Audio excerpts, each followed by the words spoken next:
మాజీ మంత్రివర్యులు జీవన్ రెడ్డి గారు నిన్న ఒక వివాదాస్పద మాట మాట్లాడడం జరిగింది. అడ్లూరి లక్ష్మణ్ కుమార్ గారు ఎవరి దయాదాక్షిణ్యం ద్వారా ఎదగలేదు. ఆయన గత 25 ఏళ్ళ నుండి కాంగ్రెస్ పార్టీలో కొనసాగుతూ తన కష్టాలేదో తను కష్టపడుకుంటూ అంచెలంచెలేది ఇప్పుడు మంత్రి స్థాయి దాకా వచ్చాడు. ఒక ఎస్సీ మాదిగ కులానికి చెందిన వ్యక్తి మంత్రి అయితే ఓర్వలేని ఉద్దేశంతోనే జీవన్ రెడ్డి గారు ఎందుకు ఎంఆర్పీ జిల్లా కమిటీ పక్షాన. అదేవిధంగా చాలా సందర్భాల్లో మేము ఒక ప్రశ్న అడుగుతున్నాం. 40 ఏళ్ళ రాజకీయంలో చెప్పుకుంటున్నాం. 40 ఏళ్ళ చరిత్ర నుంచి వెళ్ళి మీరు మాదిగలకు ఏం చేశారని మేము సూర్య మీరు పల్లెలకు వస్తే ఒక మనిషి మీద చేసి అంతమించి మీరు ఏం చేయాలని మేము ఈ సందర్భంగా గుర్తు చేస్తున్నాం.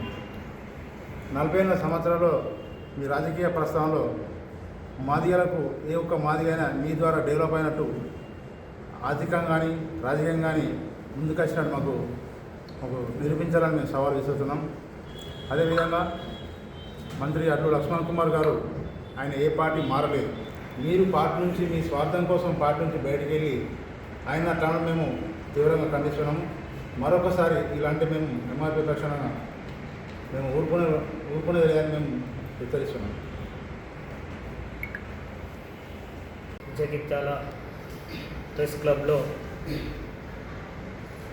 ఎస్సీ ఎస్టీ సంక్షేమ శాఖ మంత్రివర్యులు అడ్లూరి లక్ష్మణ్ కుమార్పై ఏదైతే ధర్మపురి నియోజకవర్గ బీఆర్ఎస్ మరి సభ్యత్వ నమోదు కార్యక్రమంలో పాల్గొన్నటువంటి పెద్దలు జీవన్ రెడ్డి గారు, మాజీ మంత్రులు కపిలేశ్వర్ గారు మరి మంత్రిని అవహేళన చేసే విధంగా మాట్లాడాలని ఎంఆర్పిఎస్ పక్షాన మేము తీవ్రంగా ఖండిస్తూ ఉన్నాం. ఈ యొక్క ప్రెస్ మీట్లో పాల్గొన్నటువంటి ఎంఆర్పిఎస్ నాయకులకు, మరి దళిత సంఘాల నాయకులకు, కౌన్సిలర్ గారికి, మీడియా మిత్రులందరికీ కూడా పేరు పేరున సామాజిక ఉద్యాన నమస్కారాలు. ఏదైతే జీవన్ రెడ్డి గారు మరి అడ్లూరి లక్ష్మణ్ కుమార్ మాకు తోడుంటాడు, మరి మాకు అండగా నిలబడతాడని మేము గెలిపిస్తే మమ్మల్ని నట్టేట ముంచిండు, మాకు అన్యాయం చేసిండని మరి జీవన్ రెడ్డి గారు ఆరోపణలు చేయడం జరుగుతుంది. మరి అయ్యా ఇదే సందర్భంగా మేము జీవన్ రెడ్డి గారు అంటే యావత్తు దళితులకు కూడా ఒక గౌరవం ఉంది. 40 సంవత్సరాల రాజకీయ చరిత్రలో అత్యంత విశ్వాసంగా పనిచేసే జాతీయ ఉందంటే మా మాదిగ జాతీయ జీవన్ రెడ్డిని అండగా నిలబడి గెలిపించిన సందర్భాలు అనేకంగా ఉన్నాయి. మరి ఏదైతే జీవన్ రెడ్డి గారిని అడ్లూరి లక్ష్మణ్ కుమార్ గారు ఒక గురువుగా భావిస్తారు.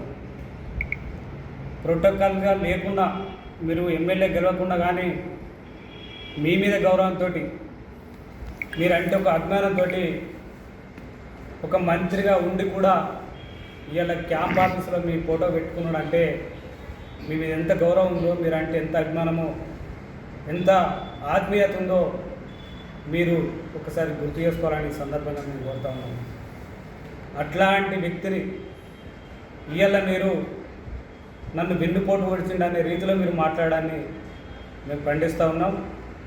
జీవన్ రెడ్డి గారు ఏదైతే కపిలేశ్వర్ గారు 2018 ఎన్నికల్లో మరి కలెక్టర్ ద్వారా గెలిచినట్టు మరి అప్పుడు అడ్లూరి లక్ష్మణ్ కుమార్ గెలిచిండు, కానీ ఆయన టెక్నికల్గా ఓడగొట్టి మరి మంత్రిగా కపిలేశ్వర్ గారు మంత్రి పదవి తీసుకోవడం జరిగింది.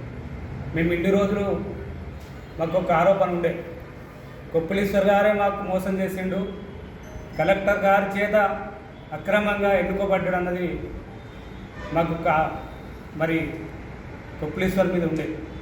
కానీ నిన్న నా ప్రియమిత్రుడు అని ఎప్పుడైతే జీవన్ రెడ్డి గారు చెప్పారో అప్పుడు 2018లో ఎట్లా జీవన్ రెడ్డి గారు జగిత్యాల్లో ఓడిపోతుండు కాబట్టి ఒక మాదిగ బిడ్డ గెలుస్తాడా కోర్టు ఇచ్చిన తర్వాత ఎస్సీల వర్గీకరణ కోసం మరి ఏదైతే ఎస్సీల వర్గాలను అడ్డుకోవడం కోసం మాలోళ్ళు హైదరాబాద్లో మీటింగ్ పెడితే మీ దగ్గరికి వస్తే మరి ఏదైతే ఇప్పుడు ఉన్నటువంటి రవాణా శాఖ మంత్రికి మరి మీరు ఫోన్ చేసి స్కూల్ బస్సులు అన్నీ కూడా మరి మాకు వ్యతిరేకంగా పంపిన సందర్భం ఉంది. అదేవిధంగా మేము వచ్చి సార్ మాకు ఏమైనా సాయం చేయండి, ఎస్సీ వర్గాల కోసం మరి ప్రభుత్వం నిర్లక్ష్యం చేస్తుంది, మేము దాని మీద మీటింగ్ పెట్టుకుంటామంటే మేము వస్తే అరే బాబు మీ మంత్రి ఉన్నాడు కదా, మీ మంత్రిని అడుగుండ్రి, మమ్మల్ని ఎందుకు అడుగుతున్నావు అని అన్నాడు. అంటే మేము ఇవన్నీ మర్చిపోయినాం అనుకుంటున్నారా? ఏది కూడా మర్చిపోలేదు. కబద్దాలు మేము ఒకటే హెచ్చరిక చేస్తూ ఉన్నాం, మీరు పెద్దలు, మీరు నోరు అదుపులో పెట్టుకొని మాట్లాడాలి. మీరు అదుపులో పెట్టుకొని మీ వయసుకు గౌరవంగా ఉందాతనంతో వ్యవహరించాలని సందర్భంగా కోరుకుంటూ నాకు ఈ అవకాశం ఇచ్చినటువంటి పెద్దలందరూ కూడా పేరు పేరున సామాజిక ధన్యవాదాలు. అదేవిధంగా మీడియా మిత్రులకు ప్రత్యేకించి ధన్యవాదాలు తెలియజేస్తాను.